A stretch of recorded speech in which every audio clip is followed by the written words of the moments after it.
누가 적었는지는 알지 못합니다. 다윗일 수도 있고 또 히스기야 왕이라는 말도 있습니다. 왜냐하면 오늘 본문을 읽다 보면 하나님을 예배하는 내용이 등장을 하는데, 특별히 그 예배하는 이 공동체가 최근에 무언가 어려움을 겪었던 것 같습니다.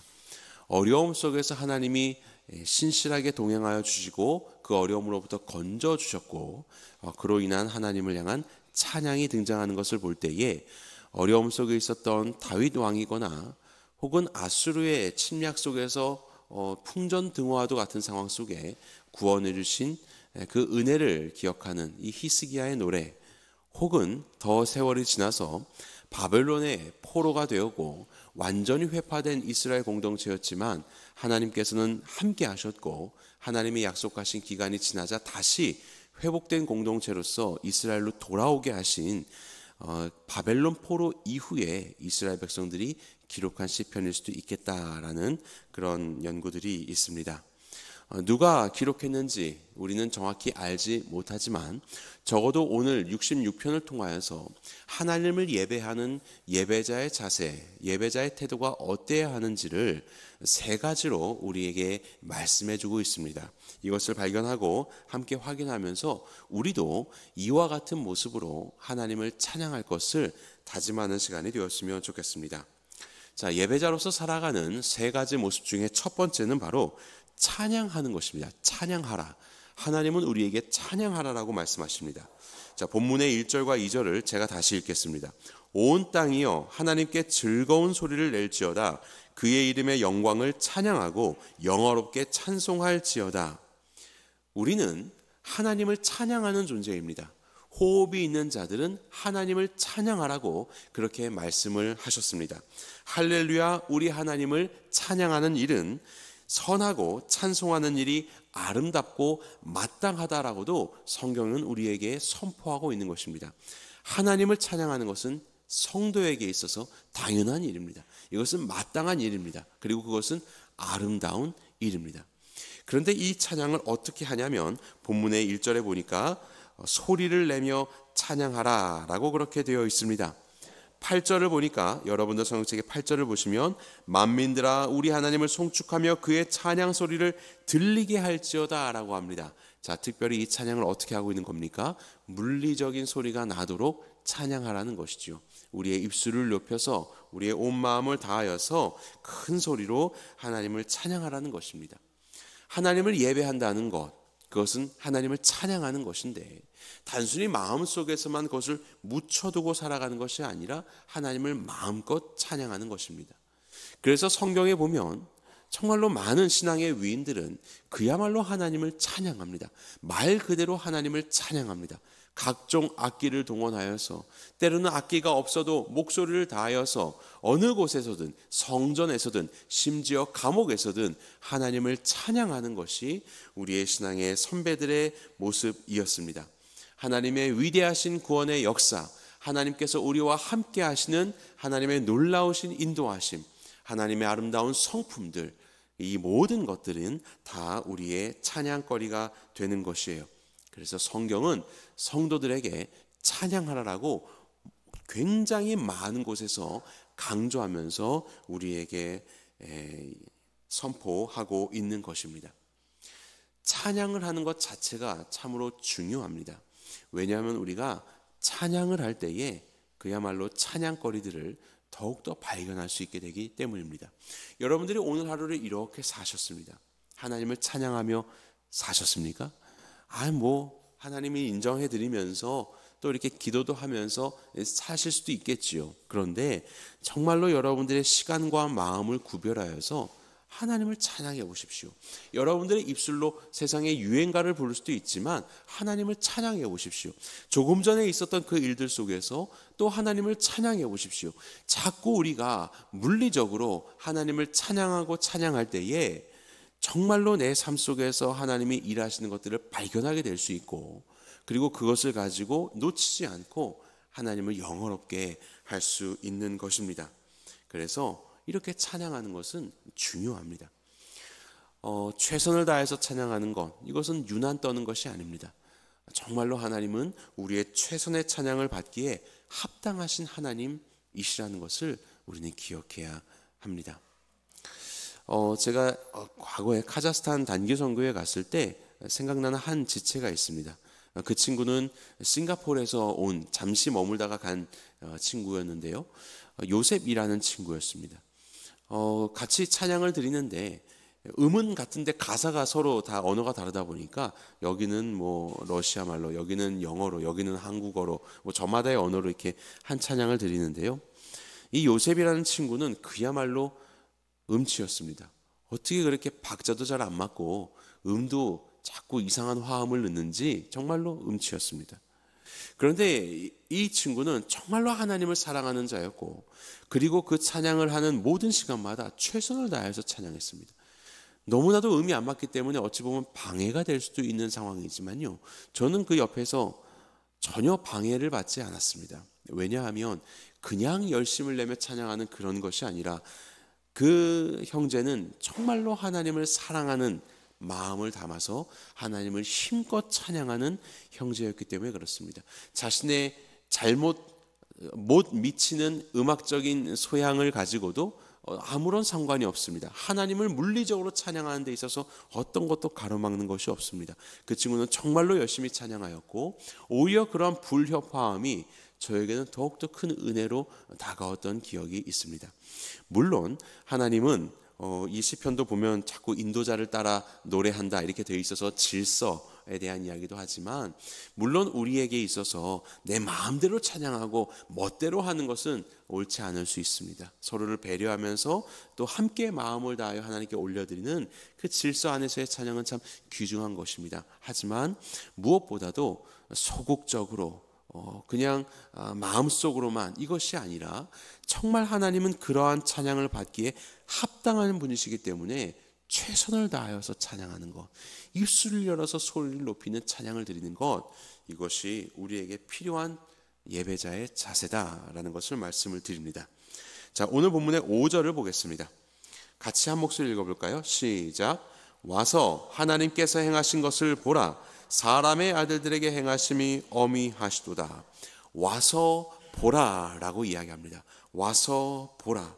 그렇게 찬양을 하는 이 무리들, 열방아 와서 우리의 모습을 보라라고 말하는 거예요. 우리의 존재가 하나님의 살아계심을 보이고 있다라는 겁니다. 우리의 존재가 하나님을 찬양한다라고 하는 것입니다. 어떻게 그럴 수 있습니까? 이스라엘 백성은 정말로 그런 존재들이었습니다. 이들은 애굽에서 오랜 기간 수백 년이나 종살이하였던 자들인데 어느 순간 갑자기 이들이 출애굽을 하게 되었습니다. 60만 명이나 되는 노예가 그 나라를 빠져가면 이건 나라의 경제가 휘청거리는 일이 아니겠습니까? 그런데 어찌된 일인지 그들은 결국 그 나라에서 빠져나오게 되었습니다. 그리고 애굽의 군대가 쫓아오면 당연히 잡힐 수밖에 없는 그런 느림보 걸음이었을 텐데 애굽의 군대가 그들을 잡지 못하게 됩니다. 광야 가운데서 머무는 그들이었지만 애굽의 군대가 잡지 못했습니다. 정말로 소문대로 홍해 바다 가운데 애굽의 군대가 수장되었고 오히려 이스라엘 백성들은 그 바다를 건너가게 된 것 같습니다. 그들의 존재 자체는 너무나도 놀라운 것이지요. 그리고 이후에 우리 6절을 보시면 하나님이 바다를 변하여 육지가 되게 하셨으므로 우리가 걸어서 강을 건너고 우리가 거기서 주로 말미암아 기뻐하였도다. 아마 홍해 도하를 말하는 것 같기도 하고 요단강 도하를 말하는 것 같기도 합니다. 이들은 너무 신비롭게도 광야에서 40년 동안이나 유랑하던 민족인데 어느 날 이들이 요단강을 건너고 기골이 장대한 가나안의 족속들을 전쟁하여 승리하고 결국 그 가나안 땅을 차지한 민족이 됩니다. 누가 보더라도 있을 수 없는 일들이 계속해서 벌어지는 것이죠. 어떻게 이들은 이렇게 강을 건너와서 그와 같이 살아갈 수 있을까? 출애굽부터 광야 생활에서 이 가나안 정복까지 그들의 존재 자체가 이것은 설명할 수 없는 신비로운 일이었습니다. 히브리 민족이라고도 하는데 히브리라는 것은 건너온 자들이라는 뜻입니다. 건너온 거예요. 물을 건너온 자들입니다. 건너온 자들이 이 박힌 돌을 빼낸다고 이들이 애굽에서 나오게 되고 그들의 군대의 추격을 따돌리게 되고 그리고 가나안 족속들에게 승리하여서 그 땅을 차지하게 되는 이런 놀라운 일들이 벌어지게 된 것입니다. 그들의 존재 자체가 하나님의 계심과 하나님의 역사하심과 하나님의 인도하심을 보이고 있는 것이지요. 바로 그렇게 세상을 지배하시고 하나님의 백성들과 함께 하시는 하나님의 모습, 그로 인한 새로운 출발을 이루어내시는 하나님의 권능을 그들의 존재가 보이고 있는 겁니다. 그래서 와서 봐라, 우리를 봐라, 그리고 우리가 찬양하는 하나님을 들으라, 그리고 너희도 이 하나님을 예배하여라 라고 말하고 있는 것이에요. 그렇다면 오늘날 이것을 우리에게 적용하면 무엇이겠습니까? 어디를 건널 수 있습니까? 금강을 건널 수도 없고, 우리에게 있어서 새로운 출발은 무엇일까요? 그것은 바로 얼마 전에도 있었지만 예수 그리스도의 십자가와 부활의 사건입니다. 우리는 예수 그리스도의 십자가와 부활을 통하여서 새로운 생명을 얻게 되고 새 출발을 한 자들이 되었습니다. 애굽의 압제 가운데서 있었던 그들을 그 죽음의 그늘에서 해방하셨던 것처럼 우리는 예수 그리스도를 통하여서 영원한 죄의 형벌로부터 자유함을 얻게 된 존재들입니다. 우리는 이전에는 세상적인 가치관 가운데 매어 살았다면 이제는 영원한 하나님 나라의 가치관을 가지고 전혀 새로운 삶을 사는 존재들이 되었습니다. 그런데 이것은 사실 보이지 않지요. 차라리 이스라엘 백성들처럼 그렇게 강도 건너고 이렇게 살면 그들의 존재가 하나님을 보일 수 있는 것처럼, 그래서 여리고성 사람들이 두려워하였는데, 그런데 우리는 이 십자가와 부활과 이런 새로운 삶들이 사실은 보여지지가 않는단 말이죠. 객관적으로 확인이 되지 않습니다. 그렇다면 어떻게 우리는 우리의 이 새로운 시작, 예수님의 부활로 이루어내신 이 새로운 우리의 삶의 이 새로운 시작을 어떻게 이들 가운데 보일 수 있을까? 두 번째, 예배자로서 살아가는 모습 두 번째는 바로 시험 속에 감사하라입니다. 시험 속에 감사하라. 우리는 바로 이 모습을 통하여서 우리의 진정한 새 시작을 열어주신 하나님을 찬양할 수 있습니다. 자, 오늘 본문의 10절 말씀을 여러분들 성경책으로 같이 읽겠습니다. 시작. 하나님이여 주께서 우리를 시험하시되 우리를 단련하시기를 은을 단련함 같이 하셨으며. 이제 온 땅의 백성들에게 말하였던 이 화자가 이스라엘 백성들에게 이야기합니다. 그들의 있었던 이야기들을 이야기합니다. 그들이 시험하시되, 하나님께서 그들을 시험하시되 단련하시기를 은을 단련함 같이 하셨다라고 합니다. 무언가 이스라엘 공동체가 어려움 가운데 있었다가 회복이 되었던 것 같습니다. 12절을 보겠습니다. 제가 읽겠습니다. 사람들이 우리 머리를 타고 가게 하셨나이다. 우리가 불과 물을 통과하였더니 주께서 우리를 끌어내사 풍부한 곳에 들이셨나이다. 불도 통과하고 물도 통과하였다라고 그렇게 이야기를 합니다. 아마 이 어려움이 있었던 것 같아요. 시험이요. 그런데 그 어려움 속에서 하나님은 구원하셨고, 그것은 단지 어려움과 고통이 아니라 오히려 그것은 우리를 연단하시는 거였다. 그래서 그것을 우리를 시험하시는 거였다라고 그렇게 표현합니다. 시험하다라는 말의 히브리어는 바한이라는 말이다. 바한. 그리고 이 말에 대응하는 헬라어, 신약 성경의 언어는 도끼마조입니다. 도끼마조라는 말은 여러분들이 꼭 기억하시면 좋을 헬라어입니다. 도끼마조라는 말은 분별하다라는 뜻입니다. 분별하다. 그런데 이것의 다른 언어는, 다른 표현은 시험하다, 연단하다, 이런 표현을 가지고 있습니다. 우리가 성경의 로마서 12장 2절을 보게 되면 너희는 이 세대를 본받지 말고 오직 마음을 새롭게 함으로 변화를 받아 하나님의 선하시고 기뻐하시고 온전하신 뜻이 무엇인지 분별하도록 하라 라고 했지요. 하나님의 뜻인지 아닌지를 분별하도록 하라. 이게 바로 도끼마조라는 말입니다. 분별하다. 그런데 우리가 어떻게 이것이 맞는지를 분별하는가? 그것을 알기 위해서 우리는 연단을 시키는 겁니다. 그래서 물에도 들어가고 불에도 들어가고 하면서 마치 대장장이가 이 어떤 금속을 정제하고 그것을 단련시켜서 무언가를 만들어낼 때 자꾸 넣었다 뺐다가 하는 것처럼, 그러면서 그것이 단련되어지고 만들어지는 거죠.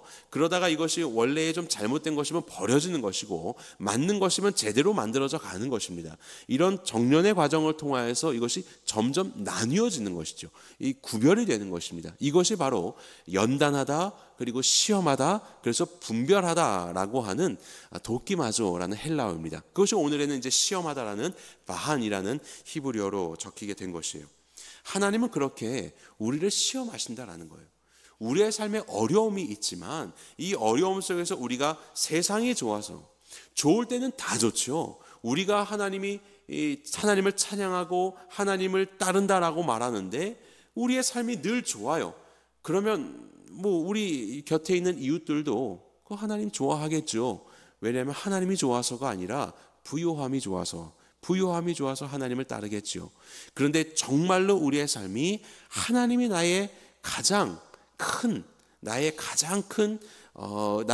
자산이며 내가 따라야 할 분이며 나의 주인이시며 나의 소원이시라는 것을 어떻게 알 수 있느냐? 하나님 아닌 다른 것들이 사라질 때도 하나님을 붙잡고 있는가? 하나님을 바라고 있는가? 이것을 통해서 우리의 마음의 중심이 거기서 나뉘어지는 것 아니겠습니까? 드러나는 것 아니겠습니까? 하나님께서 이스라엘 백성들을 시험하셨습니다. 그런데 그것은 연단이 되었고 결국 그들은 물과 불의 그 모든 상황 속에서 이겨난 거예요. 하나님이 그들을 결국 그렇게 만들어 가셨고 그들은 하나님을 신앙하는 존재로서 다시 확인이 되었던 것입니다. 바로 그것을 이야기하는 겁니다. 오늘날 세상을 향하여서 우리가 와보라, 와서 보라, 우리의 하나님을 찬양하자라고 할 때 그들이 말하는 그 하나님, 찬양해야 되는 이유, 그것이 하나님이 아니라 세상에 있는 다른 좋아 보이는 것들이라고 한다면 그것은 결코 하나님을 찬양하는 것이 아니지요. 그런데 때로는 우리의 삶 속에서 하나님이 허락하시는 그 어려움이 있을 때 그럼에도 불구하고 시험 속에서도 감사하며 하나님을 찬양할 수 있다면 그러면 우리는 정말로 하나님 그분이 우리의 찬양의 이유가 되신다는 것을 세상 가운데 보일 수 있지요. 하나님은 그렇게 우리를 시험하십니다. 하나님은 그렇게 우리를 분별하십니다. 그 어려움 속에서 너는 나를 신앙하는 자인가? 아니면 나를 떠나버려 세상을 따라서 세상을 신앙하며 살아가는 자인가를 하나님은 우리를 오늘도 돕기마저 바한 우리를 분별해내고 계시는 것이죠. 그래서 하나님을 향한 우리의 신앙, 하나님을 향한 우리의 신뢰는 오히려 시험 속에서 어려움 속에서 검증된다는 것을 기억하시기 바랍니다.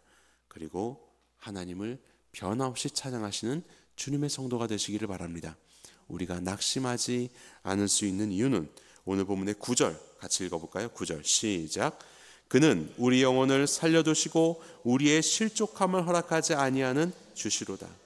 이것을 신뢰하기 때문입니다.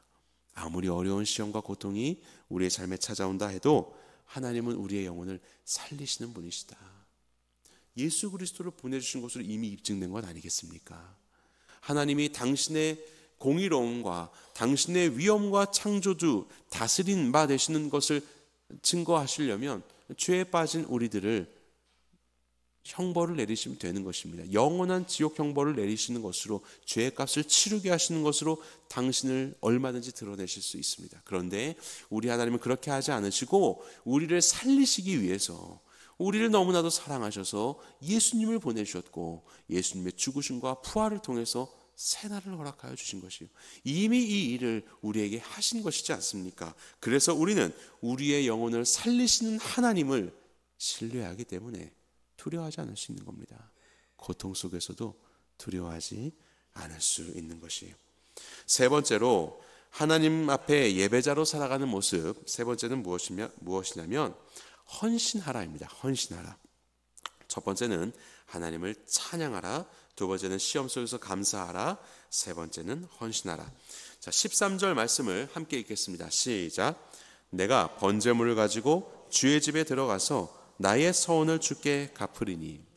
자, 앞부분에는 온 열방을 향하여서 선포하고 그리고 중간에는 이스라엘 백성들에게 이야기를 했다면 이제는 자신의 이야기를 하고 있습니다. 이제는 내가 번제물을 가지고 제사를 드릴 것이다. 하나님 앞에 서원하는 것을 내가 이행할 것이다 라고 이야기를 하고 있습니다. 무언가 개인의 사건이 있었던 것 같습니다. 그러면서 16절 같이 읽겠습니다. 시작. 하나님을 두려워하는 너희들아 다 와서 들으라. 하나님이 나의 영혼을 위하여 행하신 일을 내가 선포하리로다. 자, 여기에 뭐가 나와 있습니까? 와서 들으라. 첫 번째는 와서 보라라고 했고, 이번에는 와서 들어라. 내가 주님을 선포할 것이다. 내 삶에 일하신 하나님을 이와 같이 선포할 것이다 라고 이야기를 하고 있습니다. 그러면서 제물을 준비하여서 그의 서원을 이행하는 것을 보게 됩니다. 이렇게 찬양하는 자의 모습을 보십시오. 그는 삶을 드립니다. 단순히 입술만 드리는 것이 아니라 그의 모습으로, 하나님께 드려지는 그의 모습으로 와서 보고 와서 나의 이야기를 들어라 라고 이야기를 하는 것이에요. 제물을 드리고 서원을 행하는 것으로 하나님을 찬양하는 시편 기자의 모습을 보게 됩니다. 하나님 앞에서 드려지는 우리의 결단, 하나님 앞에서 드리는 우리의 이런 찬양의 고백들이 가벼운 찬양이 되지 않았으면 좋겠습니다. 때로는 사실 찬양의 가사가 굉장히 무겁기도 하고 우리의 마음을 좀 결단해야 되는 것들도 있지요. 그래서 정말 생각 없이 부를 때도 많지 않습니까? 찬양의 가사로는 온 세상을 다 하나님 앞에 올려드리는 것 같지만 사실 그것은 찬양이 끝나버리고 정말로 내 삶에 작은 것도 하나님께 드릴 수 없다면 이것은 바른 찬양이 될 수 없을 것입니다. 이러한 이 번제물을 가지고 제사를 드렸다? 이것을 오늘날로 따지면 뭐겠습니까? 헌금이 될 수도 있겠지요. 아니면 나의 시간과 나의 열정과 나의 삶의 영역들을 하나님께 드리는 걸 수도 있겠지요. 무언가 내가 활용할 수 있는 나의 것이라고 생각되는 것을 떼어서 하나님께 드리는 헌신, 이와 같이 이 시간에 나와서 함께 예배드리는 바로 이러한 여러분들의 결단과 떼어냄도 하나님을 향한 하나의 헌신된 예배가 되는 것이지 않겠습니까? 바로 그렇게 드리는 거예요. 드릴 수 없다면 그 찬양은 아무런 의미가 없는 공허한 찬양이요, 드릴 수 없다면 정말로 내가 찬양하는 대상이신 하나님을 사실상 신뢰하지 않는다는 것을 보여주고 있는 것인지도 모르겠습니다. 우리의 삶을 헌신하는 것, 그렇게 내게 주신 것들을 떼어서 하나님께 기꺼이 드리며 하나님을 향한 찬양을 드리는 헌신하는 찬양이 우리 안에 필요한 것입니다. 그리고 두 번째로 이 화자는 어떤 헌신을 하냐면 그의 마음을 헌신하는데요. 본문의 18절과 19절 같이 읽겠습니다. 18절 19절 시작. 내가 나의 마음에 죄악을 품었더라면 주께서 듣지 아니하시리라. 그러나 하나님이 실로 들으셨으며 내 기도 소리에 귀를 기울이셨도다. 자, 그 마음에 죄가 있었다면 죄를 품은 마음으로 하나님을 찬양한들 하나님은 듣지 않으실 것이다. 그런데 하나님은 나의 찬양을 들으셨다. 다시 말하면 뭡니까? 내 안에 죄를 품지 않았다라는 말을 하고 있는 것이에요. 예배하는 것, 하나님을 찬양하는 것, 그 모든 것들의 시작은 정결한 마음인 것이지요. 정결하지 않은 마음 속에서 하나님을 예배한다는 것은 사실은 앞뒤가 맞지 않는 것입니다. 우리의 마음을 하나님께 헌신하는 것입니다. 죄를 품지 않는 것이지요. 하나님이 미워하시는 것인데 어찌 미워하는 것을 가지고 나와서 그를 영화롭게 할 수 있겠다는 이야기입니까? 미워하는 것들은 없애버려야죠. 그것이 그분을 인정하고 그분을 높이고 영화롭게 하는 것이지 않겠습니까? 하나님이 너무나도 미워하는 죄, 여러분들의 마음속에 품지 않으시기 바랍니다. 죄가 언제나 우리 마음 가운데 고개를 들 때마다 하나님 앞에 기도하며 그 죄의 문제를 하나님 앞에 자백하며 내어놓으시기 바랍니다. 예수 그리스도를 통하여 우리를 용서하신 하나님은 우리가 자백할 때마다 그는 미쁘시고 의로우사 우리의 죄를 깨끗이 사하여 주실 것입니다. 정결한 마음을 가지고 하나님께 나아가는 것, 죄를 품은 채 외식하는 마음 가지고 외식하는 모습을 가지고 하나님 앞에 예배드리지 않는 것, 그래서 우리는 날마다 우리의 마음을 살펴야 되는 것입니다. 수시로 하나님을 찬양하는 것처럼 그때마다 내 마음을 살피고 혹여나 주께서 기뻐하시지 않는 마음이 내 안에 있다면 그 마음을 주 앞에 끊어버리는, 죄를 품지 않고 우리의 마음에 헌신을 하는 그러한 찬양하는 자로서 하나님을 예배해야 할 것입니다. 오늘 본문은 이와 같이 세 가지 예배자의 자세에 대해서 우리에게 말씀하고 있습니다. 그러면서 크게는 세 가지의 구조인데 잠깐 설명드렸던 것처럼 첫 번째는 온 땅, 온 열방을 향하여서, 그리고 이스라엘 백성들, 그리고 나서 나라는 개인의 그 상황 속에서 하나님을 찬양하는 이 세 가지 구조로 오늘 본문은 이루어져 있습니다. 정말로 우리가 찬양하는 자가 되기 위해서는요, 이러한 공동체와 그리고 개인의 서로 함께하는 상호작용이 필요한 것 같습니다. 개인의 예배가, 개인의 찬양이 없다면 어찌 공동체의 찬양이 있을 수 있겠습니까? 그런데 공동체의 찬양이 있기 때문에 때로는 연약해진 우리 개인이 다시 살아나며 하나님을 찬양할 수 있게 되는 것이에요.